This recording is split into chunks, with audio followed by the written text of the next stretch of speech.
Hi, I'm Brian. Thanks for joining us for the Yoakum Connection, where we feature the everyday heroes of our community. The Arklatex is full of great people with great stories. We're proud to be able to share one of them with you today. Find out what's happening right here at the Yoakum Connection. I'm hanging out at the sniffing post this morning at Ninna's Road to Rescue with Ninna Lopez. Ninna, thanks for being with us. Oh, thank you for having me. Ninna, tell us about the Road to Rescue. Well, it started out as a thought, and you know, over the years I've always thought that when people think about rescuing a dog, they think that, you know, they pick them up, they take them to the vet, they rescue them, they take them in. Well, the first process to that is they come into our arms. Mm-hmm. So the Road to Rescue is really about them crossing our arms, and that's where actually my tattoo came from. Road to Rescue is how they cross our arms first. So we are their Road to Rescue, in a sense. And what's the adoption process like? We don't go to adoption events primarily. People can view our animals online, and then there are instructions on how to apply. We have an adoption team of about 6 people.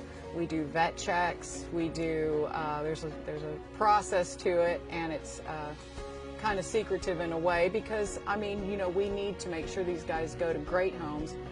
And so we do check people out thoroughly. Once they're approved, then we set up a time and a day for them to come out and view the animal they're interested in. And some people don't know who they're interested in, so they come out and they'll view several dogs.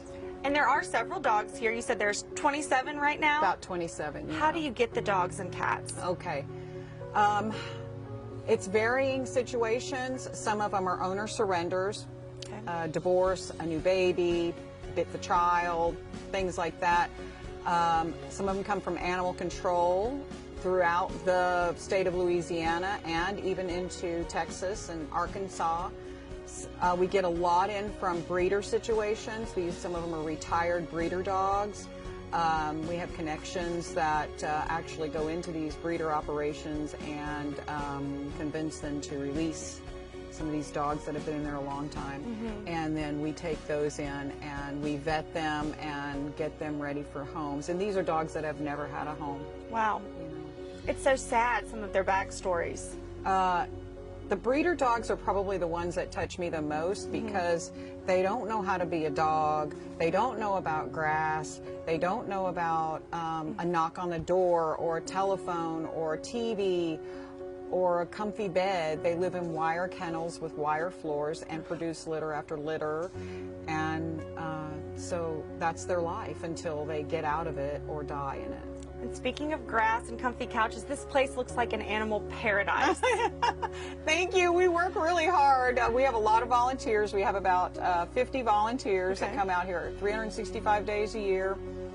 And I certainly can't do this alone. And they are the volunteers are the foundation of what we do. And but we are pretty proud of this place. Tell us about some volunteer opportunities. We, on our website, which is roadtorescuela.org, if you click on the volunteer section, it explains what our criteria is to volunteer. You have to be a responsible dog owner. You have to have a responsible dog ownership history.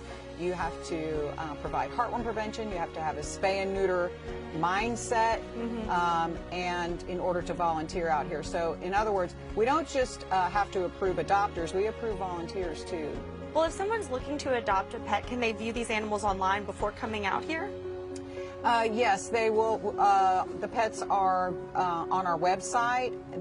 We also have them on our Facebook page. They are pinned to the top of our page, our Adoptable Dog album, and they can view all the dogs and the cats. There's a link to the cat album as well.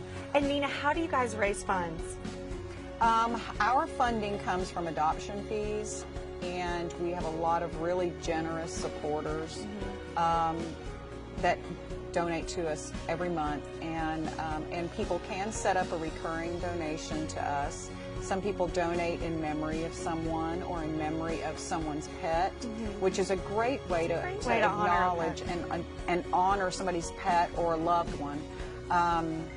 And so those are great ways to donate, and also supplies. We're always in need of cleaning supplies. These are little dogs, so they don't eat a whole lot, so we usually don't run out of food and treats and things like that, but we go through supplies pretty regularly. So. And Ninna, where can our viewers go for more information?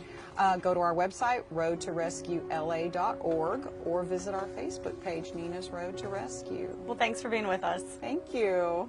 Hey, thanks again for joining us for the Yoakum Connection. You know, we are always looking for better ways to serve our area, and Yoakum Toyota could really use your help to do even more in our community. You have an idea that could make a difference and help make Shreveport even better? Well, visit YoakumToyota.com today to see how Yoakum Toyota is involved in our community. Or request that we feature your organization and what it's doing here in the Shreveport area. Together, we can make an impact in our community. That's what it's all about. And that's the Yoakum Connection.